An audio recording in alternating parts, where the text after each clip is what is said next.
Welcome है आप लोग मैथमेटिक्स इस क्लास में। आइए हम लोग डिफरेंशियल इक्वेशन के इस क्वेश्चन को सॉल्व करते हैं। एनसीईआरटी 2019 में पूछा गया है। इस क्वेश्चन में दो तीन खास बातें हैं जो आपको नई लग सकती हैं। इसको हमें ढंग से सीखना है कैसे लगाएंगे इस क्वेश्चन को। तो इस क्वेश्चन को लगाने से पहले आप यहाँ पे आइए। रेखीय अवकल समीकरण के दो फॉर्म हैं, ठीक है। लीनियर डिफरेंशियल इक्वेशन के दो फॉर्म हैं। पहली बात तो लीनियर डिफरेंशियल इक्वेशन में दो फॉर्म कौन कौन से हैं। पहला तो ये है dy by d x plus p y equal to q, ठीक। दूसरा कौन है dx बाई डी वाई, यानी उलट जाएगा, plus p x equal to q. पहचान लीजिए, अगर dy ऊपर है तो आपके पास y होगा यहाँ पर, और यहाँ बिना y का होगा, यानी y नहीं रहना चाहिए, ठीक है। और अगर x वाला है तो यहाँ x होगा, लेकिन इस उस पार डिफरेंशियल इक्वेशन में जो इक्वल के उस पार ये जो q है इसके साथ आपको x नहीं दिखना चाहिए, ये रूल है। और लीनियर इसलिए क्योंकि देखिए एक ही बार अवकलित हुआ है, dy by d x, D square by नहीं है, तो इसलिए लीनियर इक्वेशन, क्योंकि इसमें पावर भी कितनी है 1 है, ठीक। पहली बात तो लीनियर इसलिए है। और डिफरेंशियल इक्वेशन है ये क्योंकि बराबर का निशान लगा हुआ है। तो आइए जरा हम देखते हैं कि जो मेरे पास ये वाला क्वेश्चन है किस फॉर्म का है। तो dy बाई डी एक्स दिख गया, हाँ मैचिंग, y मिल गया, p कौन हो जाएगा, tan x हो जाएगा, इक्वल लगा है। आगे बढ़ रहे हैं, क्योंकि यहाँ पे देखिए dy बाई डी एक्स, यहाँ y है, तो इधर देखिए वाई स्क्वायर आ गया, जबकि होना क्या चाहिए था, यहाँ बिल्कुल y नहीं होना चाहिए था। तो अब नहीं है, तो अब इसमें है तो क्या करेंगे। इस वाई स्क्वायर को पक्का है आपको हटाना ही हटाना है, तो इसलिए क्या करेंगे, वाई स्क्वायर से सारे टर्म में डिवाइड कर देंगे। तो क्या आएगा, वाई स्क्वायर से यहाँ डिवाइड होगा तो कितना हो जाएगा भाई, वाई स्क्वायर से डिवाइड करिए तो ये आपका आ जाएगा वाई की पावर में -2 dy बाई डी एक्स, ठीक। क्योंकि वाई स्क्वायर से डिवाइड करना है, जैसे हम यहाँ पे 1/y स्क्वायर लिखते तो y की पावर -2 आएगा, ठीक है। मैं इसको हटा देता हूँ यहाँ से, ठीक। अब आगे बढ़ जाते हैं। पहले हम इस फॉर्म में लाएंगे कि q का मतलब इधर y स्क्वायर ना दिखाई पड़े, उस टाइप का। प्लस आगे बढ़िए, यहाँ पे डिवाइड करोगे तो ये y की पावर कितना हो जाएगा -1, क्योंकि यहाँ पे y स्क्वायर से डिवाइड करोगे तो एक y कम हो जाएगा, तो y अपॉन में आएगा, 1/y को y इनवर्स लिखेंगे, फिर हो गया tan x इक्वल टू, बताइए यहाँ से वाई स्क्वायर पूरी तरह से गायब हो जाएगा, क्योंकि वाई स्क्वायर से ही हमने सबको डिवाइड किया है। तो आप चाहो तो यहाँ लिख सकते हो डिवाइडिंग बाई वाई स्क्वायर, ठीक है। ईच टर्म, हर एक टर्म को हम डिवाइड कर देंगे ऑन बोथ साइड, ये सारी बातें लिख सकते हो। डिवाइड करने के बाद आपको ये मिल गया। अब प्रॉब्लम क्या हो गई, दूसरी प्रॉब्लम ये खड़ी हो गई कि यहाँ पे तो मेरे पास dy बाई डी एक्स है, ठीक है, बगल में कुछ होना भी नहीं चाहिए। और यहाँ पे देखिए क्या प्रॉब्लम आ रही है, यहाँ y का पावर में -1 आ रहा है, जबकि यहाँ पे क्या होना चाहिए था, y की पावर पॉजिटिव। अब समस्या जब आ रही तो हम क्या करेंगे, इसको कुछ मान लेंगे, ठीक है। तो मैं मान लेता हूँ यहाँ पे, माना लेट कर लेते हैं कि y की पावर जो -1 हमारा है, इसको मैं कुछ पॉजिटिव कुछ मान लूँ। तो मैं मान लेता हूँ इसकी वैल्यू क्या है, z है, ठीक है। लेट कर लीजिए इसको, या मान लीजिए, जो भी करना है। तो अब इसका हम क्या करेंगे, डिफरेंशिएशन करेंगे विद रिस्पेक्ट टू x के सापेक्ष अवकलन करना है। ध्यान रखिएगा, x के सापेक्ष अवकलन कर, क्योंकि हमारे पास x में टर्म है।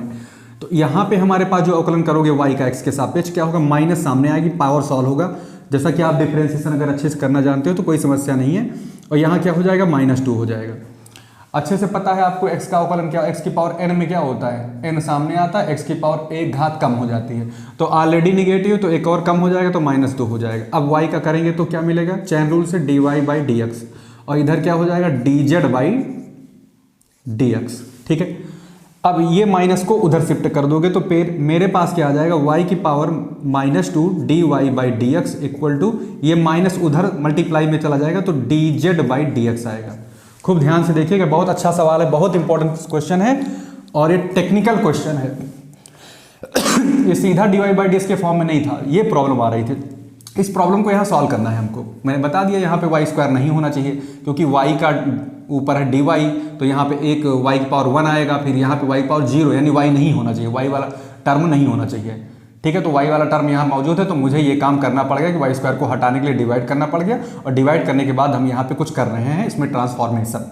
तो y की पावर में -1 इक्वल टू z हमने लेट कर लिया है। तो इस तरह से मेरे पास ये आ गया। अब मैं ये चीज़ें यहाँ इक्वेशन फर्स्ट में पुट कर दूंगा, इसमें पुट करने जा रहा हूँ। तो ज़रा बताइए हमारे पास क्या आ सकता है। तो सबसे पहले तो ये देखिए, इसमें पुट करना, सॉरी इसमें पुट करिए। तो y की power -2 dy by d x, ये पूरा का पूरा ट्रांसफॉर्मेशन हो जाएगा -dz बाई डी एक्स के। तो ये आपका जो बन, यहाँ पे आपका बन जाएगा, क्या बन जाएगा, माइनस का dz upon dx, right. Plus बताइए y की पावर -1 को हम z माने ही माने हैं, z हो गया, और बगल में कौन बैठा हुआ है, tan x। आराम से सीखिए, एकदम से इत्मीनान से। अब देखिए क्या है, उधर क्या है हमारे पास, sec x है, sec x हो गया। अब हमारे पास ये माइनस है, मैंने बताया dz बाई dx हो चाहे dy बाई dx हो, इसके कॉफिशिएंट में 1 होना चाहिए। तो माइनस है तो पहले माइनस से मल्टीप्लाई कर देंगे सम में, तो जब माइनस से सम में मल्टीप्लाई करेंगे तो ये आपका पॉजिटिव बन जाएगा, तो यहाँ माइनस आ जाएगा, minus z tan x is equal to minus का क्या हो जाएगा भाई, sec x, ठीक है। अब यहाँ पे देखिए जो आपका p है, अगर हम इससे कंपेयर कराएं तो dz बाई dx यानी dy by dx plus y के बगल में जो भी कुछ होगा वो हमारा p हो जाएगा। तो y के बगल में वहां पर है, यहाँ z हम माने हैं y को, ठीक है, यानी कि y इनवर्स को z माने हैं, तो z के बगल में हमारे पास क्या है, माइनस tan x, तो मैं इसको माइनस tan x ले लूंगा, ठीक। z के कोफिशिएंट में माइनस tan x को ही हम लोग p कंसीडर करेंगे, और फिर q क्या कंसीडर करेंगे, q जो बराबर के उस पार है वो सारा q हो जाएगा, तो माइनस का कितना हो जाएगा यहाँ पे, sec x। तो हमारे पास p आ गया है और हमारे पास q आ गया है, दो वैल्यू हमारे पास आ गई हैं। मैं एक बार देख लूँ वीडियो में कहीं कट तो नहीं रहा है। तो इस तरह से मेरे पास ये आ गया। अब मुझे ये हटाना पड़ेगा ये पार्ट, तो मैं इसको हटाने जा रहा हूँ क्योंकि नीचे लिख नहीं सकते हैं, दिखाई नहीं पड़ेगा। तो मैं आगे बढ़ाता हूँ इस क्वेश्चन को सॉल्व करने के लिए। काफ़ी क्वेश्चन सॉल्व हो चुका है लगभग। अब आपका जो सोल्यूशन है मैंने लिख दिया है। सबसे पहले इंटीग्रेटिंग फैक्टर निकालेंगे, इंटीग्रेटिंग फैक्टर निकालेंगे। कैसे निकलता है, e to the power p, यहाँ पे x के, हाँ x के हिसाब से तो dx लिखा जाएगा, तो वैल्यू रख दीजिए। तो इंटीग्रेटिंग जो हमारा फैक्टर होगा e to the power integration p की वैल्यू माइनस tan x है। ध्यान रखना, माइनस को मैं बाहर निकाल लूँ, माइनस को बाहर निकाल लेता हूँ, तो tan x dx, तो क्या हो जाएगा, e की पावर माइनस बाहर बैठाइए, और tan x का क्या होता है, log sec x होता है। क्या होता है, log sec x हो जाता है। और इसको जरा और सॉल्व कर लोगे इंटीग्रेटिंग फैक्टर को, तो e to the power minus यहाँ जाएगा हमारा, तो log sec की पावर माइनस क्या हो जाएगा, sec x का होल इनवर्स हो जाएगा, ठीक है, sec x का इनवर्स हो जाएगा। तो कुल मिला के मान लीजिए ये -1 में है, यहाँ पे -1 है।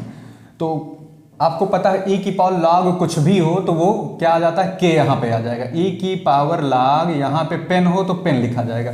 मेरे पास e की पावर log में क्या है, sec x की होल इनवर्स, तो दरअसल ये क्या बन जाएगा, sec x की होल इनवर्स, यानी कुल मिला के 1/sec x लिख सकते हैं घातांक नियम से।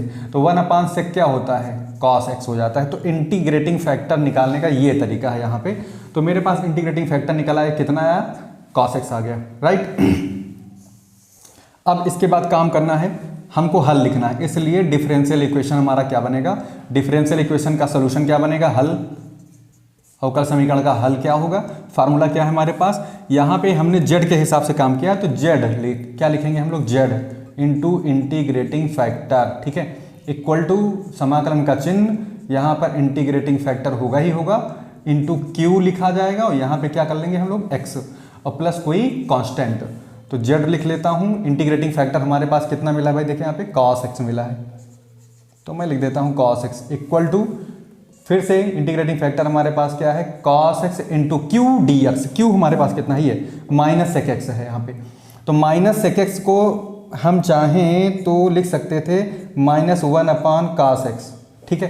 तो यहाँ मैं लिख लेता हूँ -1/cos x dx plus constant. cos से cos क्या हो जाएगा, कैंसिल हो जाएगा।